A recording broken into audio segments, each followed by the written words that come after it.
So in today's video, I want to talk about villagers and how they determine their price for their enchanted book sales. What is the lowest price? What is the highest price?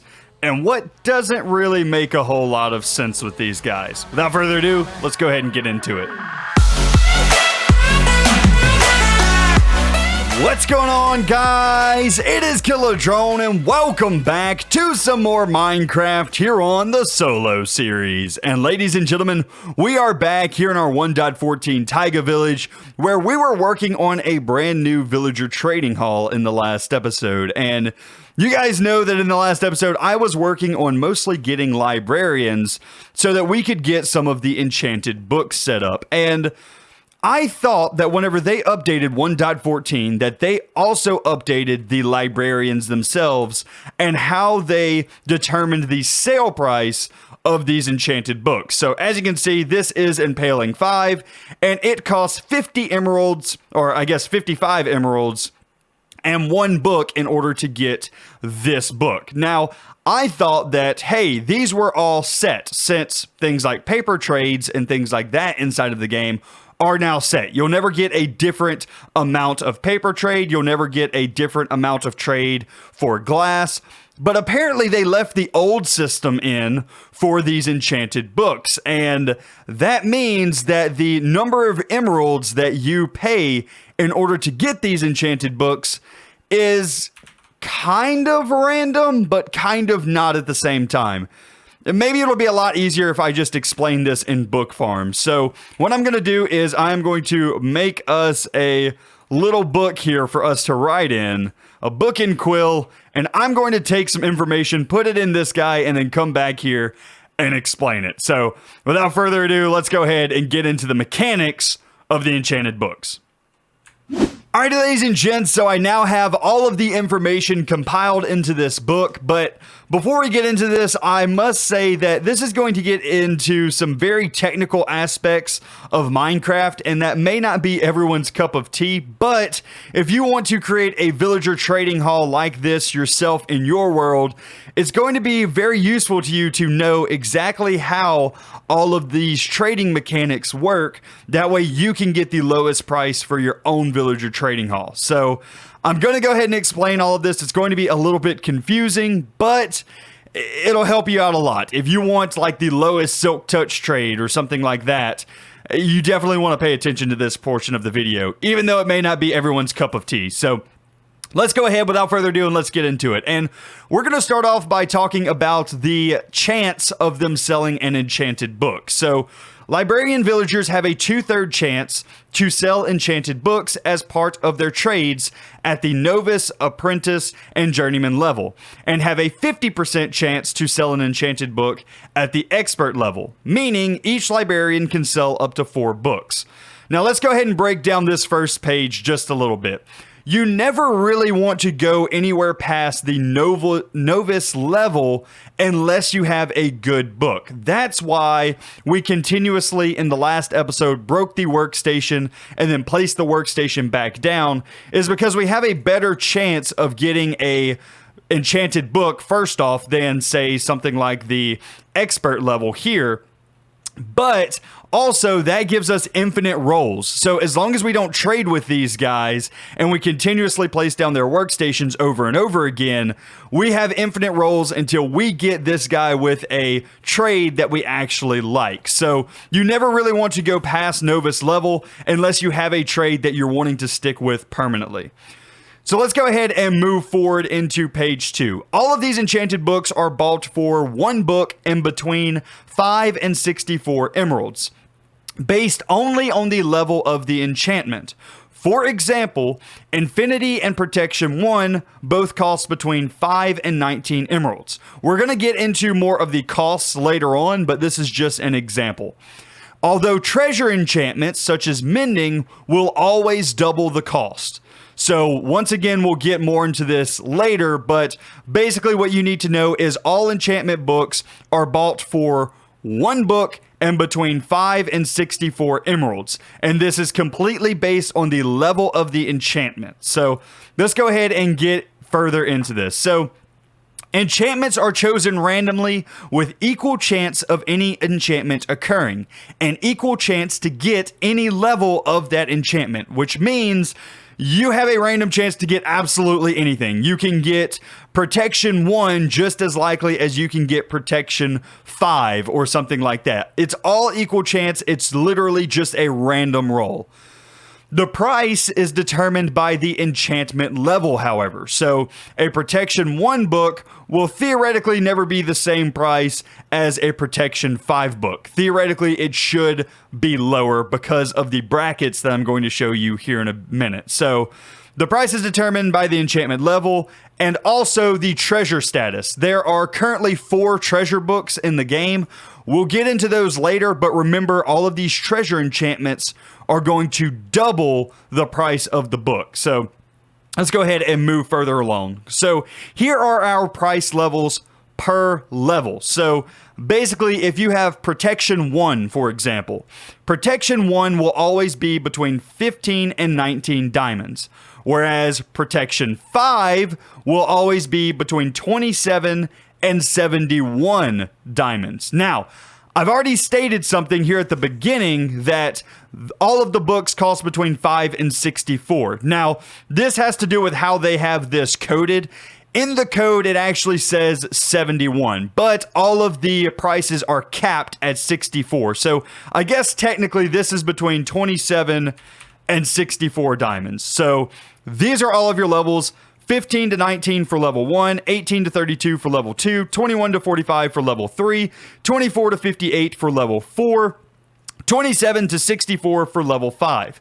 But remember, all treasure prices are doubled, meaning that the lowest price for any treasure enchantment is 10 emeralds.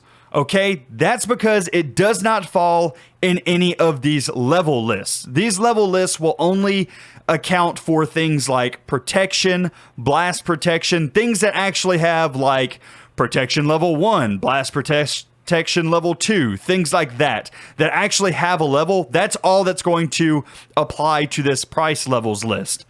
Everything else will apply to this list. So it will apply to anywhere between 5 and 64. So mending, for example, can be anywhere from 5 to 64 diamonds doubled. So the lowest cost that you can get for mending would be 10 diamonds, because your lowest end would be 5 times 2. That's 10 emeralds. I keep saying diamonds. I mean emeralds. Anyway, let's go ahead and keep going on. So here are your current treasure enchantments. These are all of the enchantments that will be doubled if you try and trade for them. So mending, as we've already talked about, the lowest you can get is 10 emeralds for a mending book. Also, Frostwalker is 10 emeralds for a mending book. Curse of Binding, Curse of Vanishing. I don't really know why anyone would want this, but once again, the lowest you can get is 10 emeralds for one of these books. So that is your lowest price for these guys. Enchants that are not treasure and also do not have levels can be as low as 5 emeralds. So something like a Silk Touch book could be 5 emeralds, or Infinity could be 5 emeralds, because they don't actually have levels. You don't have something like Silk Touch 2 or Infinity 2 or something like that. So they don't have levels. They're not treasure enchantments, so they can be as low as 5 emeralds whenever you trade them. So that is all of the mechanics for the villagers, and it only took me an entire 6 minutes to explain all of that. That's a lot of mechanics there, but it's actually super useful once you know all of the mechanics in order to get the lowest price book possible from your villagers. And I've been trading. Now that I know this information, I've been trading in my villagers. I've been deleting some or getting rid of some that, you know, they don't have the best trades, and replacing them with some that have much better trades. So, for example, I had a Silk Touch.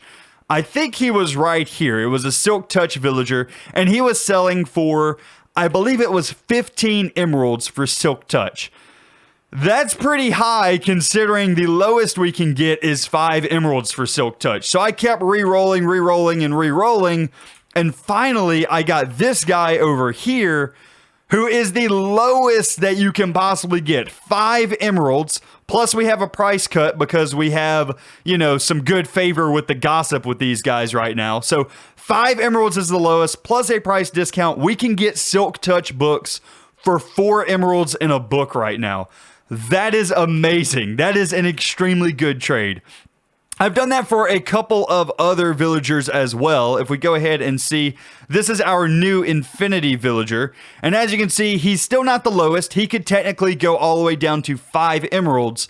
But right now he's at 8. That is not bad for an Infinity book. So this is a guy that I'll probably keep unless I happen to run into something better while I'm, you know, trading out some new guys. I also have a new channeling guy. As you can see, this is another one that doesn't have any type of level to it. So it doesn't have like channeling 2, channeling 3, anything like that. So the lowest that we can possibly get this guy for is 5 emeralds. Now, I have one here for 10, so that makes him the lowest emerald guy that I have right now for a channeling book. So this guy is technically our best, but once again, if I happen to come across something better while I'm trading things out, I will then remove this guy and replace him with a better enchantment or a better enchanted book trade. Sorry, I'm stumbling over my words now. We also have this Aqua Affinity guy.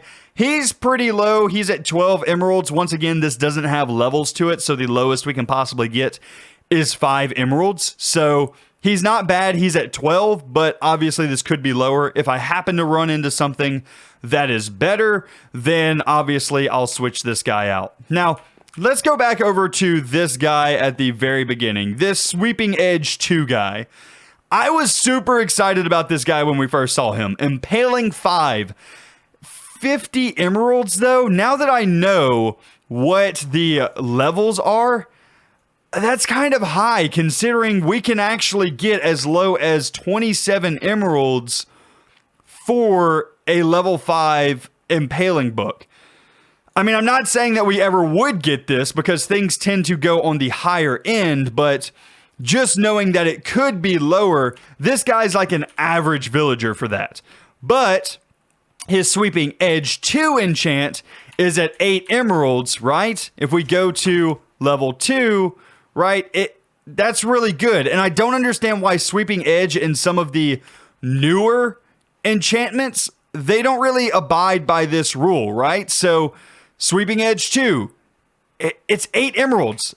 If we go into this section here, because it's a level 2, the lowest we should have is 18.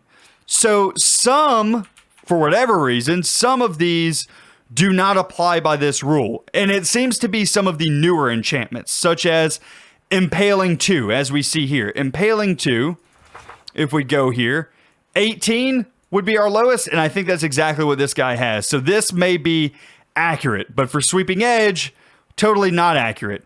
But for other things, such as Mending, that is accurate. For Impaling, it's accurate. This guy, Silk Touch, accurate. Fire Aspect 2.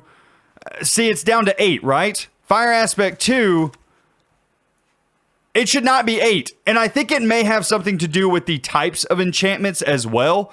So I think that these level enchantments that we see here may only...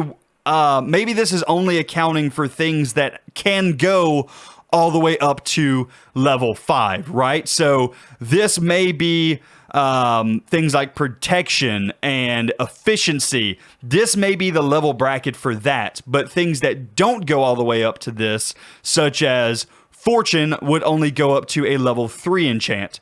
Maybe, and this is just me thinking, maybe they abide by this rule where it's just randomly between 5 and 64. So there's still a little bit of information that I'm having to play around with here because I don't think that the wikis and the forums have really covered this in depth as much as they should.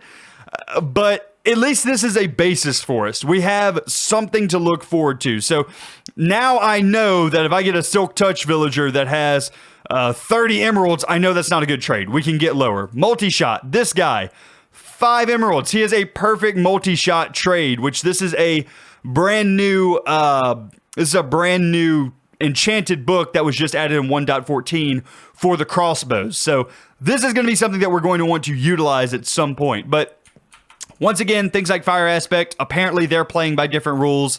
Things like Sweeping Edge, obviously playing by different rules. And I think the rules that they're playing by is just the general 5 to 64 emeralds. It can be anywhere in there. So, man, this is a lot of information. It's very techy. It's very, kind of wishy-washy. Like, we're kind of trying to figure all of this stuff out, and I'm trying to find all of the information that I possibly can on wikis and forums and things like that in order to make sure that I'm getting the very best trades possible for this area. Oh man, there's a lot of work to go into these villager trading halls that I didn't quite realize how much these villager trades could vary, at least with the librarians. Some things like these farmers, the farmers are now set prices. It doesn't matter how many times we roll farmers. They're going to have pretty much the exact same trades every time. You're always going to have 26 potatoes for an emerald, 22 carrots for an emerald, the golden carrots, things like this. These are all set now. But these guys, they're still using this random roll enchanted book trade thing that I'm not entirely sure how all of them work. But at least I have a good baseline now that I can look through here. I know that everything costs between 5 and 64 guaranteed. And then I also know that things that can go up to level 5 apply by this rule, and then treasure enchantments apply by different rules. And then things that are special enchantments, such as Sweeping Edge, they apply by a different rule set altogether as well. So much things to learn. So many things to learn inside of Minecraft that I didn't know were functionalities before. Oh man, I think that my brain hurts. I really do. I've been researching stuff on this all day, and now I kind of want to get into work on this. I kind of want to continue to trade these guys up and really get the best villagers possible, but at the same time, I'm a bit tired today. So I think what I'm going to do is I'm going to wrap up this video here for today. I don't know how long this video will end up being, but I hope it was at least informational for you guys. But anyway, guys, that's going to be it for me today. I do hope that you enjoyed. If you did, be sure to leave a like on the video, as well as if you're new around here, be sure to subscribe. But anyway, guys, that's going to be it for me today. I hope you enjoyed, and I will see you in the next one. You guys have a great day.